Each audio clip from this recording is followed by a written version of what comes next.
¿Cuál es y qué significa la tasa tributaria promedio? ¿Cuáles son los lineamientos que determinan el gravamen fiscal de una empresa? ¿Cuál o cuáles son las tasas gravables de impuestos para las empresas? La respuesta a esto y más lo vamos a ver en este video, así como un archivo de soporte para el cálculo o la determinación de impuestos y la tasa o tasas tributarias correspondientes. En el siguiente video estaré hablando sobre el capital de trabajo neto y su determinación por parte de las finanzas corporativas para un posterior análisis del flujo de efectivo de la empresa, del mismo modo con un archivo de soporte para la determinación de este capital de trabajo neto.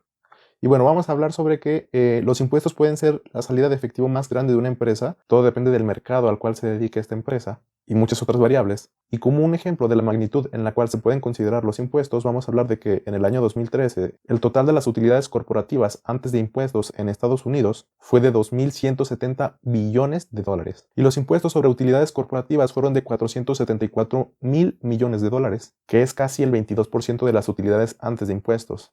La obligación fiscal correspondiente a cada empresa se determina por el Código Fiscal, y este Código Fiscal está diseñado en base a fundamentos políticos, no económicos. Es por eso que de repente podría interpretarse de una manera confusa el Código Fiscal, y que este no deba tener como tal ningún sentido económico. Para poner en perspectiva la complejidad de los impuestos, vamos a hablar de que en el año 2014, la declaración de impuestos de la empresa General Electric constó de 57.000 páginas. El código fiscal es un tema imprescindible para la planeación estratégica de una empresa y la dirección de un corporativo, ya que debido a esta podemos llegar como conclusión en la toma de decisiones que tienen una afectación muy grande en la empresa y su entorno, tanto así que podrían determinar, por ejemplo, si la empresa se va de un país a otro o de un estado a otro. Y esto también es así porque dependiendo del código fiscal, la determinación de esos impuestos se puede complicar o facilitar mucho, del mismo modo que pueden haber tasas muy grandes o muy bajas de empresa a empresa en conformidad de la naturaleza de este ente del cual estemos hablando. En Estados Unidos, por ejemplo, hay un gravamen que va conforme al tamaño de la empresa y al nivel de facturación de esta, con 6 diferentes tasas de impuestos y diferentes rangos en los cuales se tiene que hacer la determinación de esos impuestos. Un caso muy similar a la determinación de impuestos de las personas físicas en México y diferente a la vez a la determinación de impuestos de las empresas mexicanas, debido a que México conserva una tasa fija del 30%, y esta tasa fija es aplicable a toda la utilidad que no sea exceptuada por las deducciones autorizadas. Y bueno, pues básicamente creo que ahí está el núcleo de la gestión fiscal en México, que de manera primordial el objetivo de los fiscalistas es buscar estrategias para jugar con estas deducciones autorizadas y lograr disminuir la magnitud de los impuestos, porque a fin de cuentas, como hemos visto, no hay un rango como tal, sino es una tasa fija, concluyendo así en un beneficio financiero.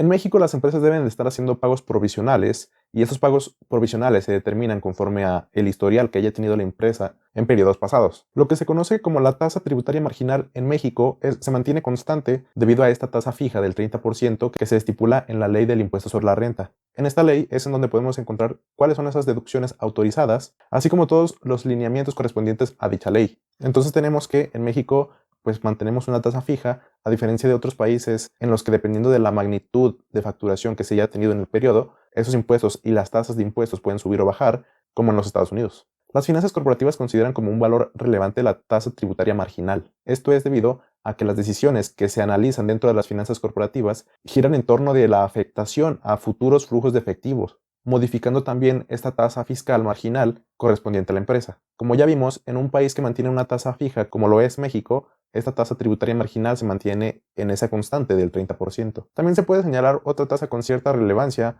la cual es la tasa tributaria promedio, la cual representa el promedio que tienen los impuestos sobre la utilidad. Más adelante vamos a ver ejemplos, inclusive de manera práctica, con el archivo de Excel para que todo esto quede más claro. Dentro del código fiscal de cada país vamos a encontrar que hay ciertas peculiaridades o características que diferencian algunas industrias de otras y que se podrían considerar como ciertas reglas condicionales a las industrias, lo que significa que hay algunas lagunas o algunos reglamentos o lineamientos que hay en ciertas industrias debido a la naturaleza de estas, y es debido a esto que cada empresa, dependiendo de su giro, debe tener un conocimiento más profundo en el conocimiento de las leyes que afecten el gravamen de sus impuestos, así como llevar una correcta asesoría. Todo esto con el fin de buscar conocer de manera más específica la interpretación del código fiscal aplicada a su caso en específico. Como hice el señalamiento hace un minuto, en México las personas físicas, a diferencia que en las empresas, dependiendo el nivel de ingreso que éstas reporten, la tasa, la cual se va a utilizar para gravar sus ingresos, va a estar variando. Es interesante señalar que en algunos códigos fiscales, como lo son en el de Estados Unidos, se puede encontrar el gravamen de tasas excedentes de, por ejemplo, el 38 y el 39%, pero estas tasas entran en vigor solamente en ciertos rangos en los cuales la tasa marginal que se está presentando nunca superan valores, por ejemplo, del 34 y el 35%.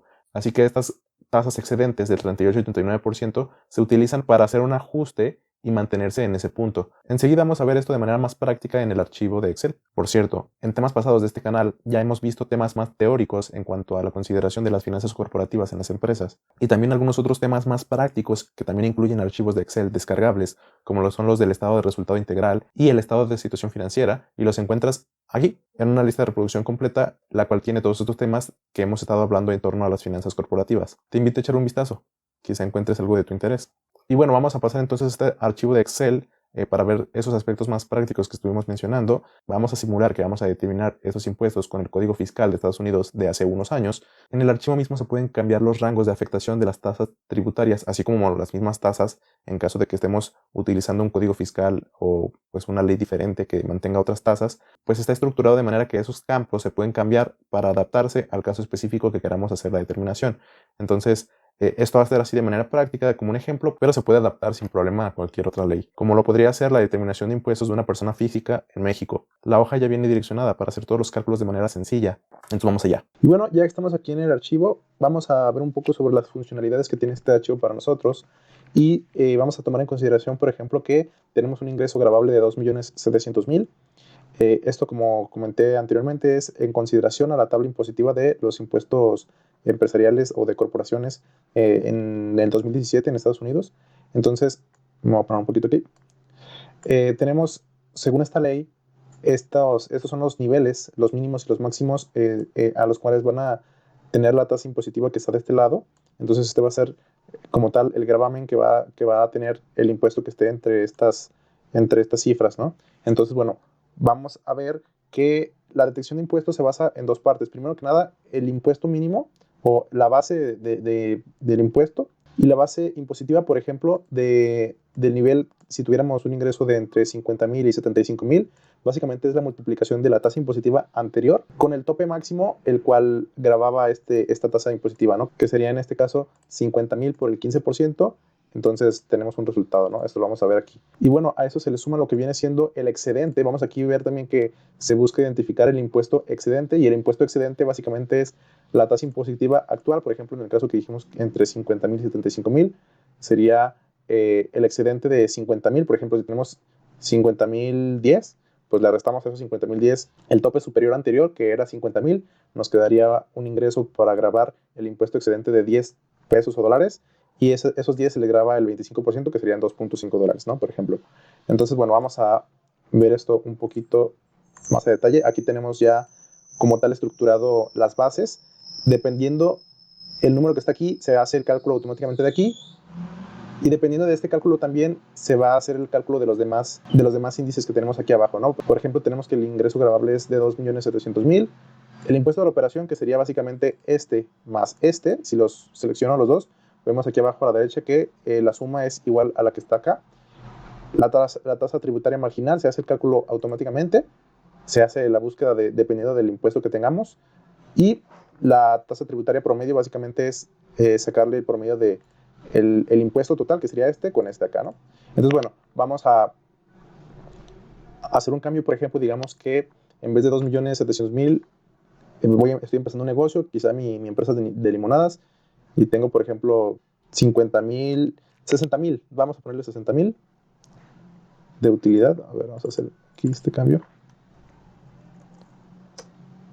Ok, de pasar acá, automáticamente se pasó para acá, que es de donde está el rango de 60.000, y se hicieron los cálculos correspondientes. Y por cierto, te recomiendo revisar el primer comentario en donde puedes descargar este archivo descargable. Por mi parte, eso es todo. Nos vemos.